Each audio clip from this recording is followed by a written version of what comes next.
Coming up on today's episode of Airborne-Unlimited, SpaceX Starship prototype explodes, the FAA releases advisory circular on sharing flight expenses, and our April 1st edition is right around the corner.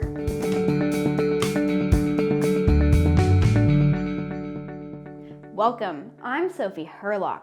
A new prototype of SpaceX's Starship SN1 imploded during a liquid nitrogen pressure test at their Boca Chica, Texas test facility. The pressurized tank suffered a structural failure, and the energy emitted by the force of the initial implosion and subsequent explosion scattered debris for several hundred yards.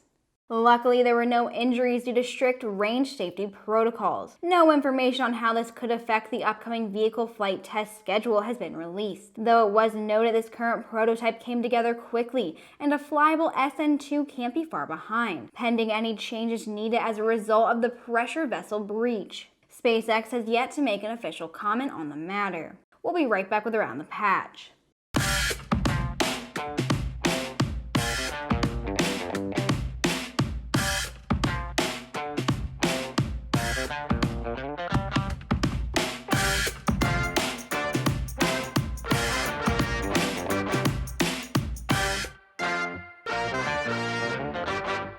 There's never been a better time to become a pilot. At the Sling Pilot Academy, you can get your private, commercial, and instrument ratings in 9 months for less than $63,000 and do it in modern, fun airplanes.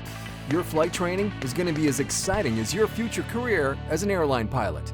slingpilotacademy.com. Welcome back. It's time for today's trip around the patch.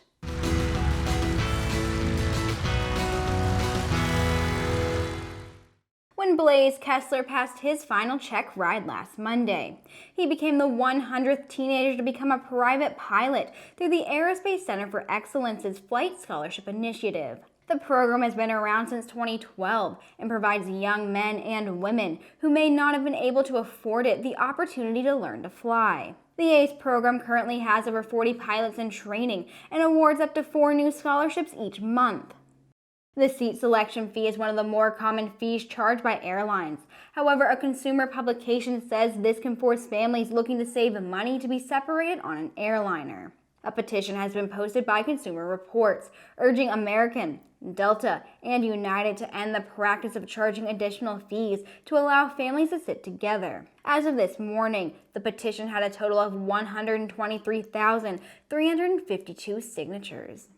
Restarting a military jet's engine in flight is a critical safety feature that can only be demonstrated by doing something a flight crew rarely wants to do: shutting off the engine in flight. A Boeing T7 trainer crew recently performed an engine air start test at 20,000 feet above an Illinois test area, then flew the plane for 48 seconds before restarting the GE F404 engine and landing back at Boeing's St. Louis site.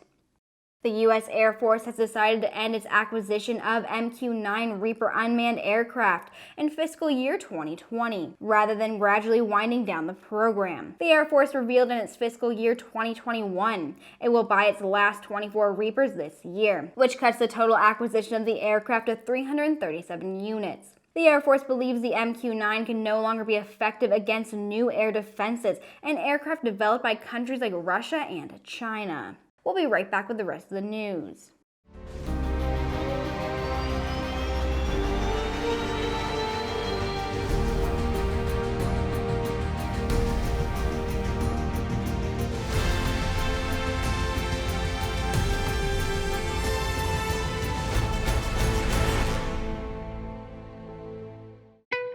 There's a difference between charting a steady course and pushing for the ceiling.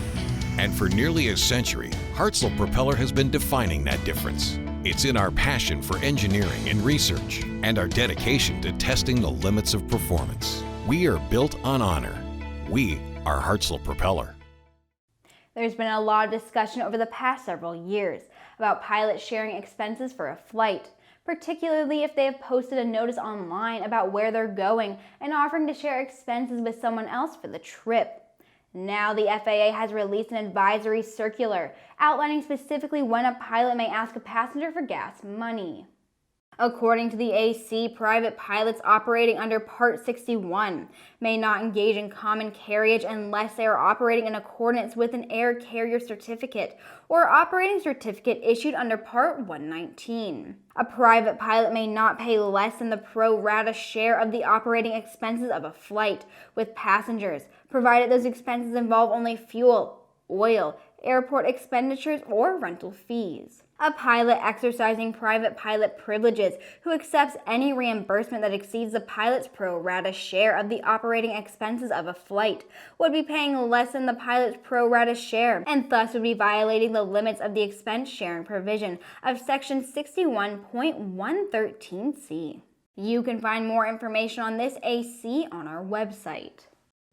For over 2 decades, the Aero-News Network crew takes a day out of each year to poke fun at the aviation world, and ourselves in our annual April 1st edition. Each year gets a little tougher to outdo ourselves, but this year could be the best year yet.